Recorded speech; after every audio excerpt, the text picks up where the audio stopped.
Shalom shalom watu wa Mungu.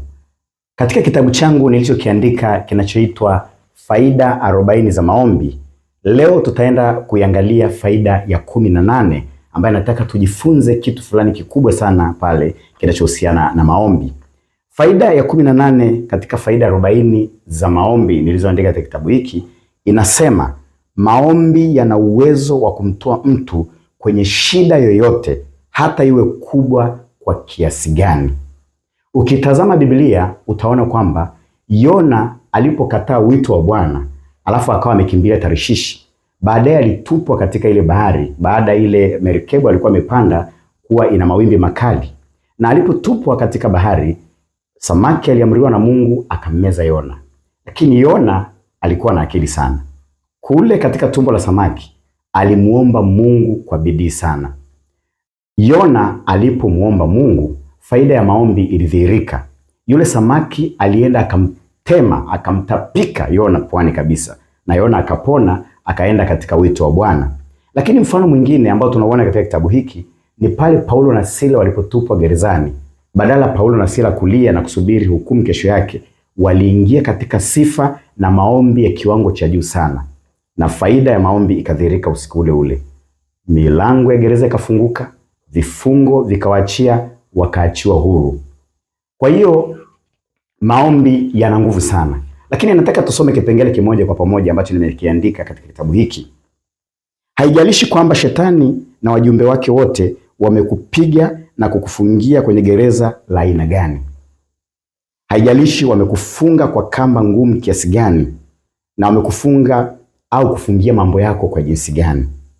Maombi yana uwezo wa kukutoa katika gereza lolote ambalo shetani amekufunga. Maombi yana uwezo wa kukutoa kwenye vifungo vyovyote. Kama una vifungo vingi maishani mwako, acha kunung'unika na kulia. Anza kuomba kwa bidii sasa. Huu si wakati wa kulialia na kunung'unika. Huu ni wakati wa kuomba. Nimeandika pia, haijalishi kwamba uko kwenye shida kubwa kiasi gani, maombi ni tiba. Maombi ni dawa ya kukuponya kutoka katika ugonjwa wote na shida yote inayokukabili. Tunaye Mungu mwema ambaye wema wake haulinganishwi na wema wa mwanadamu yoyote.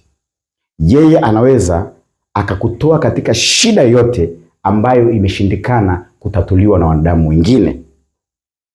Hata kama umefikia mahali pa kuona kwamba maadui zako wanajiandaa kufurahia anguko lako, kama ukianza kuomba kwa bidii, Mungu hataruhusu maadui zako wafurahie kuanguka kwako. Ni lazima Mungu atakuponya, atakulinda na kukuepusha na anguko hilo.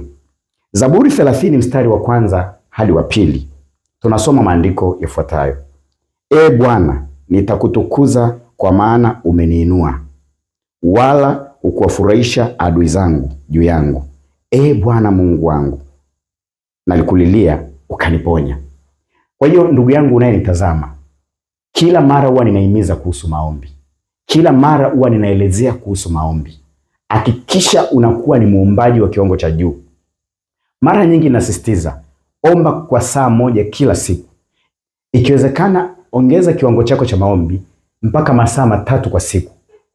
Ukiweza kuomba angalau saa moja mpaka masaa 3 kwa siku, maombi haya yatakutoa katika gereza lolote, kwenye kifungo chochote, kwenye mateso yoyote. Leo umejifunza jambo kubwa sana kuhusiana na maombi. Zingatia aliyokufundisha na maisha yako yatabadilika kabisa kuwa maisha yenye baraka tele za Mungu aliyekuumba. Mungu akubariki.